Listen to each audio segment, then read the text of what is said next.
Ever been curious about a career in anthropology and linguistics? Now's your chance to find out with sNAPAshots, conversations with professional, practicing, and applied anthropologists. Let's meet Anna Marie. Anna Marie Trester owns two businesses, Peer Consulting Group and Career Linguist. She considers herself an anthropological linguist and lives in Tucson, Arizona.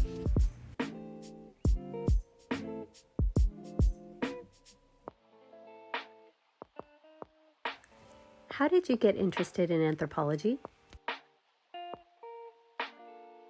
I was an English major in college and a Spanish minor.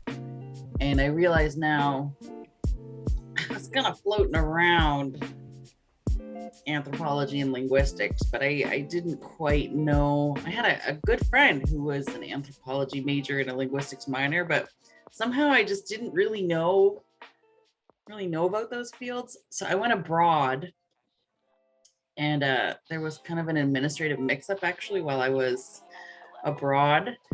And I usually don't tell the story this way because it makes it sound like, anthropology and linguistics are what you study when somebody goofs up your registration. But I was in Costa Rica, and it kind of was a question of who would let me in their classes because I was late to register, and the linguists and the anthropologists were kind. But I loved the classes. I was the only non-native speaker in a lot of my classes, and I was doing really well and loved it. And there was something about, so I was learning language and then learning about what was happening in my brain as I was learning language, like at the same time. And I found that so intoxicating. And I really have always been interested in anything that can help me understand how I think, how other people think. And for me, then, it just clicked. So that was 95,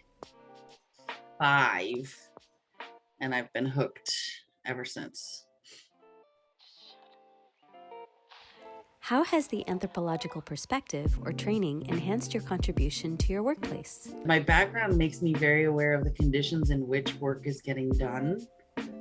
So, I worked in an office before I went to school, and then went to work in an office after I was done with my PhD.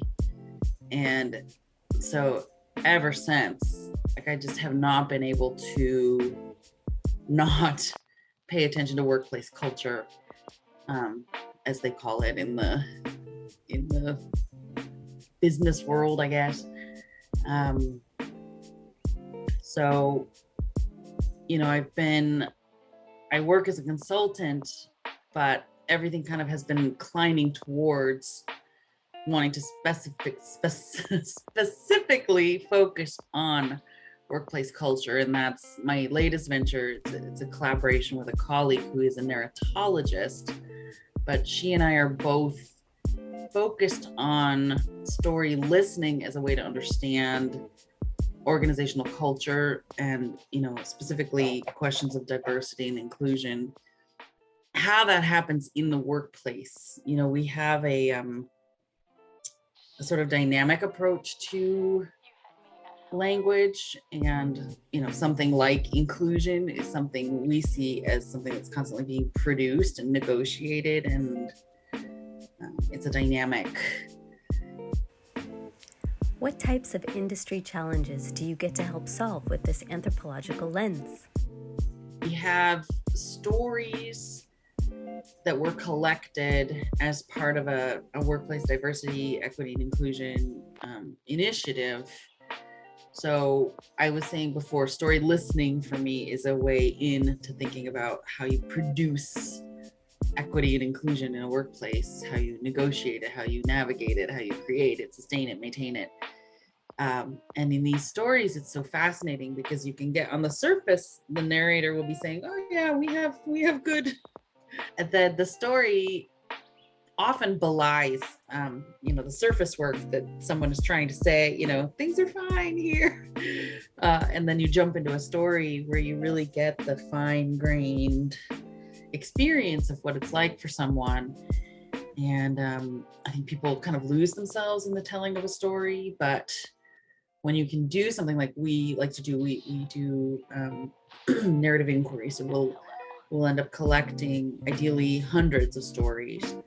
And when you have a series of stories that you're able to compare, this lived experience, this lived experience, this lived experience, starts to illuminate patterns of, ways of being and experiences that people are having. And it does kind of unlock in some really, sometimes people want to talk about it as magic. It's not magic, but clients can kind of feel like that sometimes. Because it's something that's there, but they wouldn't have seen it any other way. Or there's a way that stories kind of help contain knowledge, but they also help to contain chaos that isn't containable in any other way. So it's a modality that I like to work in a lot. Story listening is what we call it.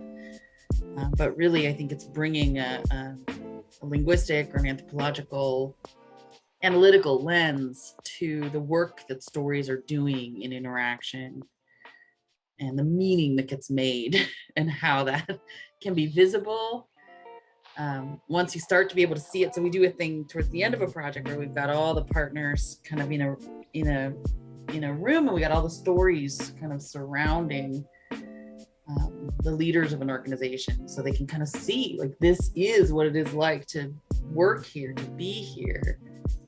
And there's a way that engenders kind of an ownership and you can't really ignore it. You can't really distance yourself from it. You can't pretend that it's not happening, because it's just all around you.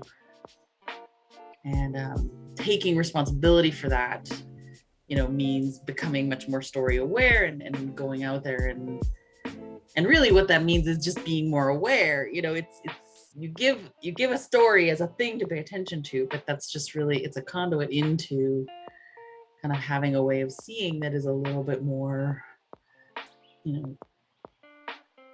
aware of what's happening below the surface, I guess. What advice would you like to pass on to future anthropologists seeking roles in professional fields? I have that moment of an overpowering sense of inadequacy. I have learned to trust that, and it almost always happens. I mean, once or twice, I suppose we all have our days, but 99% of the time, if I trust the process and I don't look scared, I remind myself I'm going to find something to say. Charlotte Lindy talks about be interested to be interesting. I know how to be interested. So I can be interested until I find something interesting. And then I can give, and again, 99 times out of 100, by the end of that hour, I have offered something. We are trained to think differently, and sometimes that's scary because they don't know necessarily what to ask you, and you don't know exactly how to help either. So, but if you can trust that process and trust that you can be interested to be interesting, you'll find something interesting. Thank you, Anna Marie, for sharing your experience as a practicing anthropological linguist. For more SNAPAshots, find us at practicinganthropology.org, LinkedIn, Meta, and Twitter. It's a dynamic. I'm reaching for a metaphor. Ever-changing tapestry doesn't work because tapestry is not dynamic. But anyways, water, currents. Water would be better. There's currents and changing tides, and I like that. SNAPAshots.